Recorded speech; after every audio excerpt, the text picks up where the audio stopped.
Welcome back to KHR Press, ladies and gentlemen. I'm Eddie Law. Joining us today is one of the most exciting bantamweights on the PFL roster, getting ready to put the hurt on Sergio Pettis on June 27th at the PFL World Tournament Semifinals card in Chicago, Illinois.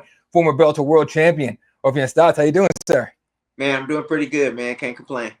All right. Is it weird to have a fight coming up, right, all while the bantamweight tournament's still going on and you're not really in it? No, because from what I've heard, you know, the tournament is not, or the tournament champion is not necessarily the champion.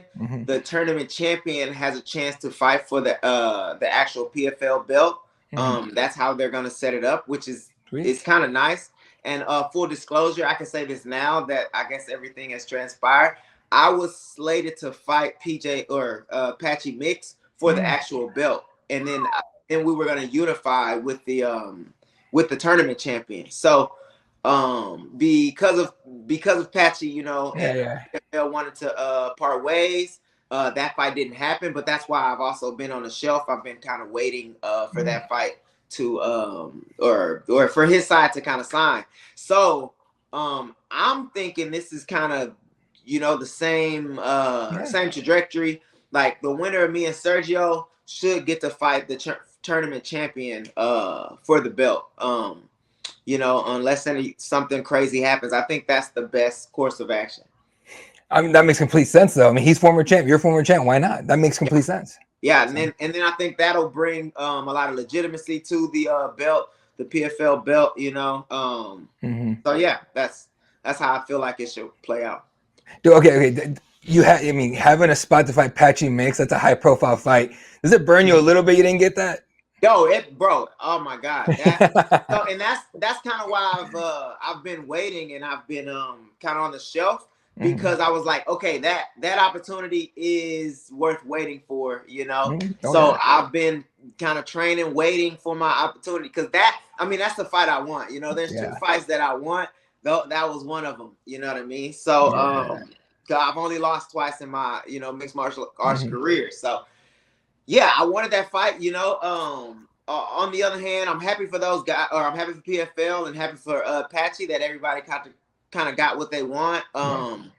So, you know, I can't cry over spilt milk, you know, but it definitely, you know, man, I definitely would have liked that fight. That'd have been crazy. So I've been watching you fight since, I want to say, the Ralph Acosta fight was the first time I saw you fight. That was LFA. Back in the day, dude, I happened to be in there. And then I didn't see you again until your Bellator days. Now, you know, Bellator's no more. As a former Bellator champion, how do you look back at those days, right? Like, he was like, man, I was part of that whole thing. Yeah, it was great times. I'm grateful for those times, you know. Those times were able to change my life, trajectory of my life. So I'm also happy to be a part of the history, you know, of the company. You know, it was great, you know. Great. I have nothing really bad to say about it. It was a fun time. No, honestly, it's one of those things where it's like you almost look back at Bellator these days, like the Pride days. Everyone says Pride never die. Like the joke, at least with the media guys, we're all like, man, Bellator never die. We don't ever want to forget that. Exactly. You can't forget it. Yeah, and it's cool because as for me and Sergio, you know, we were champions of that organization. So like those things that you can't take away from us. You know what I mean? Those things that we accomplished, and it's gonna be in the history books, no matter what anybody says. And yeah, it was great time. You know, Bellator. I did a funny post about it. Like, man, I miss my dogs, Bellator. But yeah, it was fun, bro. All right, well, let's see. There's one guy I'm wondering if you miss at all. You can argue your biggest rival and Danny Sabatello. So you guys couldn't even get to the actual fight without barking at each other every chance you guys came close. But to Bellator 301, you got the last laugh, and you finished your Bellator career in a dub over a very upset Sabatello who just, you know, beelined out the cage. When you look back at that rivalry, what was the best part of it for you? I mean, the best part was me winning twice, you know, because then I got to say nan and a boo boo. There you go. Oh man, you know, like looking back, you know, and I think I said it like during the rivalry, like I needed somebody who was gonna like oppose me and kind of be my, I guess a Batman needs a Joker, you know what I mean? Right. like I'm sure I'm the Joker in his story, but we needed that like rivalry, you know, to kind of push both our careers forward. Unfortunately, somebody's got to lose, you know, and it damn sure wasn't gonna be me against Sabatello. But you know, I'm also appreciative of that. I mean, you know, I mean, it was good for me, you know what I mean? Yeah. I won, but I think it was good for Danny too, you know what I mean? So yeah, I mean, I had fun doing it. There you go. Of course, right? Up to you know, you got 2 out of him. So yeah, I got 2 out of him. There you go. You think you ever see him again in the cage? I don't know. I mean, I'm open to it, you know. I think he just had a big win in Rising, I think, or something. Yeah. So he's getting better, you know. He just like a little brother. He'll never be, you know, better than me. But you know, he's a good athlete. You know what I mean? I wish him the best. I'm over it now because I didn't beat him. I'm sure he want to cuss me out, but you know. Wake up in the morning to see your name, you're like, oh damn it, come on, man. Like a talking to me, goddamn. Oh man, we're gonna pop him on his feet on YouTube in a couple of days, so I guess we'll see what happens. All right, so the reason we're here today, June 27th, Chicago, Illinois, kicking off the main card in a hell of a fight to kick off a main card with hopefully, you know, title implications for yourself in it. Sergio Pettis. Which is a little weird because you guys used to be teammates, right? And that was the strange part about the whole thing. When they gave you the name, what were your first thoughts? So I got the call. I was coming out of the hospital because I had my newborn baby girl, and my manager said, "Hey, the Patchy thing isn't a thing no more, and I think we're gonna fight Sergio." And I was like, what the fuck? What the hell is going on? What happened? Like, what's going on? But that was when they were, I guess, going through negotiations and moving on. And so then after that, I called Sergio and I was like, I called him and then he was like, damn, you got the news, huh? And I was like, yeah, I got the news. I was like, damn. He's like, yeah, you know, hey, we got to do the same thing. You know, we talked about it and was like, hey, you know, the best man win, you know what I mean? We both are mature enough, you know, and I think the fight kind of sells itself because we both are, you know, we championship pedigree fighters and, you know, we just gonna figure it out. And then the winner also, you know, most likely is gonna be able to go on and fight for the belt. So, you know, so we're just like, man, whoever comes out on top, you know, deserves it.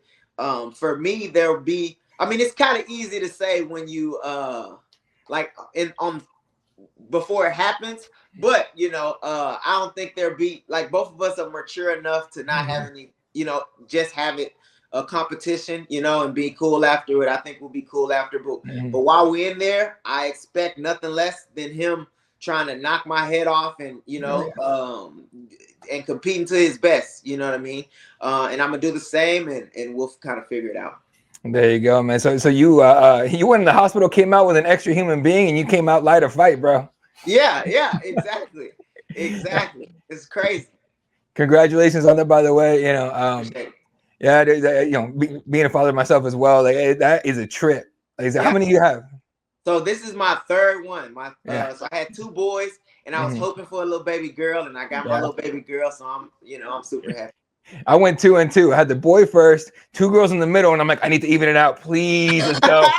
And then the little one, boy, I'm like, let's go. Let's go. I messed with my wife sometimes, like, you want to go for that 5th one? We get a starting 5? She's like, hell no. I'm like, I'm just asking. We good with 3, and they running me fucking ragged. I can't keep up. Especially those girls, I'm sure, man. Or the girl, she gonna have you like this. She's just like a month or so old, so she ain't really doing nothing yet, you know. But I heard they get a handful once they get of age.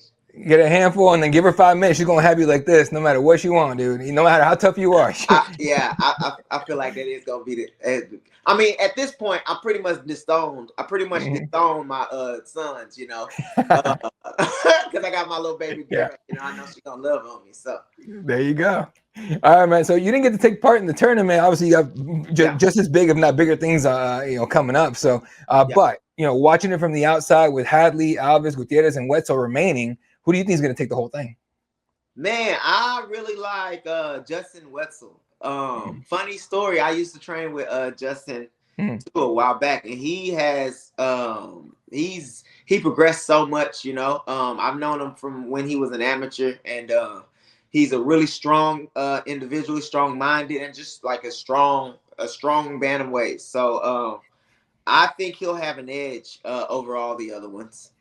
I mean, there's some good ones too. They got the Hadley kid. They got the Mondo. I've watched him. I've actually cornered against him from my one of my training partners. Yeah, it's a stacked division. Yeah, man, it's honestly one of the better ones in PFL for sure. Yeah. All right, dude. So 36 is not old by any means, all right? But you're getting closer. You're closer to the end and the beginning of your career. For sure. How much longer you want to do this, man? Man, I'm pretty much I'm taking it case by case, or camp by camp. I feel pretty good. Like before starting this camp, I was like getting kind of heavy. You know what I mean? I was like, damn, can I really make 35? Is it? Am I slowing down? But once I got into camp, everything started falling in place, and I don't feel bad. And I'm almost like scared that I'm like I feel good. You know what I mean? So what I'm gonna base it off of how I compete. I don't want to be one of those fighters that stay in too long. I'm trying to be smart with my finances, so I don't necessarily need fighting to like I won't like need to fight to stay afloat financially. So I'm pretty much basing it off my performance.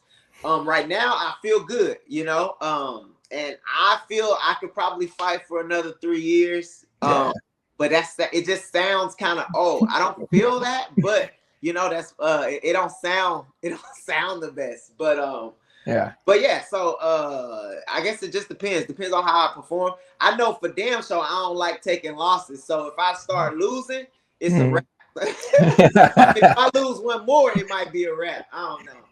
But yeah, so I'm just basing it off my performance. Now you gotta pull off a Danny Sabatello, man. You take an L, you're just gonna walk out the cage like, fuck this, I'm done. Yeah, if I can run away. I ain't never catch me do that. I'm always respect, saying everybody. Yes, sir.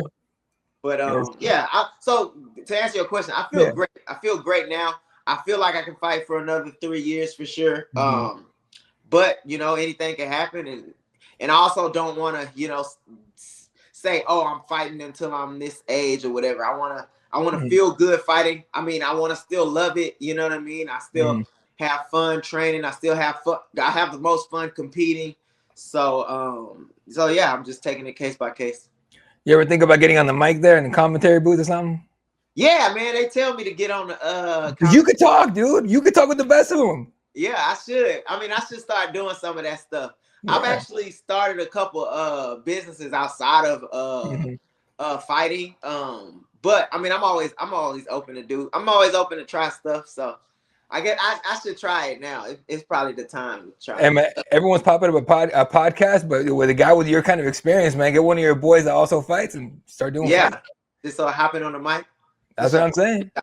I'm gonna reach out to my manager and be like, "Hey, man, let's get the ball rolling. Let me go ahead and try." Because I did some for who was it? Bellator. I commentated, or I was just on the desk with them a couple times. Yeah. And yeah, that's about it. That's all I've done, other than podcasts and stuff. There you go, man. All right, just a few quick 5 questions, and we'll get you out of here. Outside of fighting, what is the most important thing for you or in your life? My family, for sure. There you go. Biggest supporter in your journey in MMA? Actually, my wife, Michaela Stots, is my biggest supporter. She was my financial, or she pretty much paid the bills while I was like training 3 times a day. I had 3 jobs, but I couldn't, she was pretty much paying the big bills, and I was doing everything I can. So she supported me all the way up until I made like good money on my Bellator contract. So now she can kick back, and relax. But she was my nutritionist. She was my travel agent. She paid the bills. She did it all. Those are the best, man. You got a real partner right there, man. Yeah, for sure. 100%. All right. Favorite combat sports athlete of all time? Oh, Demetrius Johnson. There you go. Have you talked to him at all? Yeah. I've talked. I hung out with him backstage after his fight against Wilson Reyes. And we've had like some back and forth. Tyron Woodley actually like introduced me to him. You know what I'm saying? I hung out with him that night, and then he's like hit me up on Instagram every now and then type of stuff. That fight would have been crazy. Like two Tasmanian devils just all over the cage. That'd be nuts. Jesus. Yeah, crazy. Probably if we'll only ever get to see that, if we get to see that in the training room or on video games. So I guess I should train with him. I'll go train with him. Telling you, man. All right. What's your favorite activity outside of training and fighting? Man, I like to build stuff kinda. I like to I call it Rauf the Builder. I just recently added a concrete slab to the back of my patio at my house, and those kind of things are fun to me. Yeah, if you have a pool, you ever think about resurfacing it yourself? Don't do it. If you ever think about resurfacing a pool, like if you have one, because I try my hand at that, and I kid you not. First of all, I'm in Arizona, so but it might be the biggest pain in the ass I ever had, dude. Oh, for real? Okay. It's terrible. I mean, I'm just saying, man. You go with it. Just pay the experts on that one. Yeah. Okay. Bet. For sure. All right. Cool, man. So Stots the Builder's a show right there. Stots the Builder. Yeah. Because you can make that a kid show. You can make it a podcast. You can do all kinds of things with that, dude. Wrong with it. Stuff. Yeah. No, I like doing. I done built like sheds. I done built what else? Like tables and freaking storage shelves and stuff. Yeah. That's dope, dude. All right, man. Finally, on June 27th in Chicago, Illinois, big time matchup with Sergio Pettis. What can fans expect from Super Raufeon Stots? Fans can expect to get their money's worth, man. This guy is a killer, and I'm a killer, and we've made a silent agreement to try to kill each other in order to fight for a belt in the future. So the fans can expect their money's worth. You heard it here first, ladies and gentlemen. PFL World Tournament Semifinals, June 27th from Wintrust Arena in Chicago, Illinois. Do not miss my man, Raufeon Stots here, bringing that pain to Sergio Pettis. And hopefully, in fact, I would venture that he's coming to a title shot near you, folks. All right, kicking off the main card in Chicago. Thanks for the time, Raufeon. Thank you, man. Appreciate it.